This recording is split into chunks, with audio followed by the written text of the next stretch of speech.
Hey guys, there were a number of down ballot elections that took place on Super Tuesday. These were largely overshadowed by the 2020 Democratic presidential primary, but nonetheless, just like I did back during the 2018 midterms, after these elections, I like to go in and make a video dedicated to focusing on the Senate results, and then also a separate video that focuses on the interesting and competitive House districts. So this is going to be the Senate video, and then later on today, going to be focusing a video on those House districts. So starting off here, 3 Senate races that I wanted to touch on out of the states of Alabama, North Carolina, as well as Texas. So Alabama, it's a fascinating scenario because you actually have an incumbent Democrat with Doug Jones. He ran unopposed. He was able to run against Roy Moore in a special election.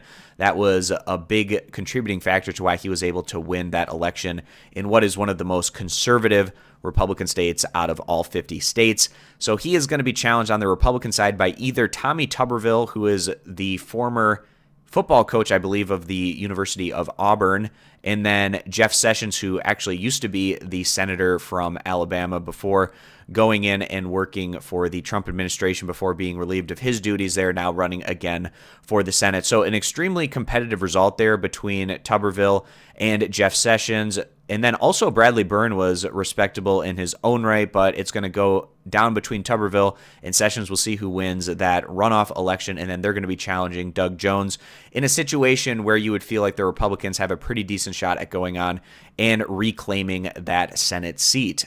Moving over to the state of North Carolina, this is an incumbent Republican seat with Thom Tillis. He did well in his re-election bid there, getting over 78% of the vote. Now, Thom Tillis does not have very good approval numbers across the state of North Carolina, and this is a Senate race to keep an eye on as potentially being extremely competitive. You could probably make a case that it's in one of those toss-up areas that it could really either go to the Democrats or Republicans, maybe just giving a very, very slight lean at this point to the Republicans, given that they have the incumbency advantage. But considering that Tillis is one of the least known incumbent senators out of all 100 senators in the U.S. Senate, and then also the fact that he has extremely weak approval numbers, you would think that the Democrats at least have a shot at going on and picking up this victory. We see that on the Democratic side, Cunningham going on and defeating the more progressive individual in that head-to-head matchup there, with Erica Smith coming up short at about 34.8% of the vote.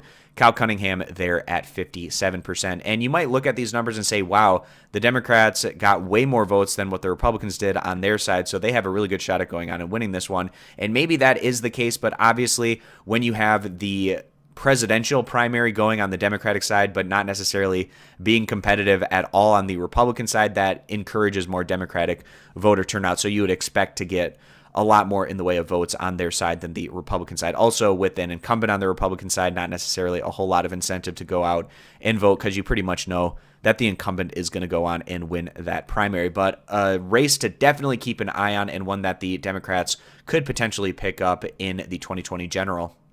And then the last state to touch on here is Texas. It is likely going to continue to be in Republican hands. They have the incumbency advantage with John Cornyn. But Texas definitely an area to keep an eye on, given the continued demographic shifts in the state. It's becoming more favorable over time for the Democrats to potentially challenge statewide. We just saw this in the 2018 midterms in the Senate race between the incumbent Ted Cruz and the challenger Beto O'Rourke, at an extremely close race there. We'll see what happens in 2020. Now, the Democrats aren't expected to necessarily have quite as strong of a challenger as Beto O'Rourke was in 2018.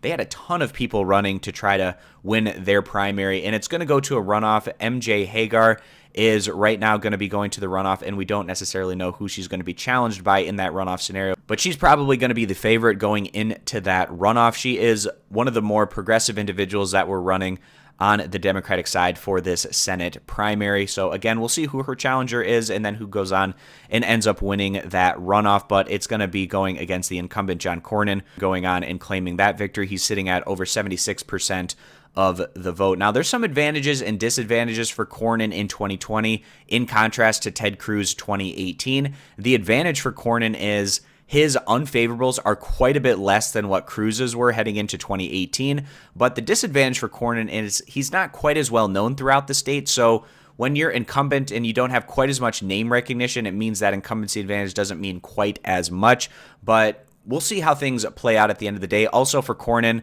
the challenge that he's going to get from potentially MJ Hegar might not be quite as strong as what Beto O'Rourke was able to do, challenging Ted Cruz in terms of that grassroots foundation that Beto O'Rourke was able to build, setting records with fundraising for that Senate campaign. That is going to be difficult for whoever wins the Democratic primary to replicate heading into that 2020 general election. So still very likely to be a Republican Senate hold here, but one to keep an eye on as a potentially interesting race. So those are the 3 Senate races that I wanted to touch on here in this video. And again, guys, later on today, going to be going through and taking a look at those interesting and competitive House districts to see how all of those played out in the states of North Carolina, Texas, as well as out in California. So I appreciate you stopping by. Consider subscribing to the YouTube channel for all election coverage, and I hope to see you guys back here for my next video.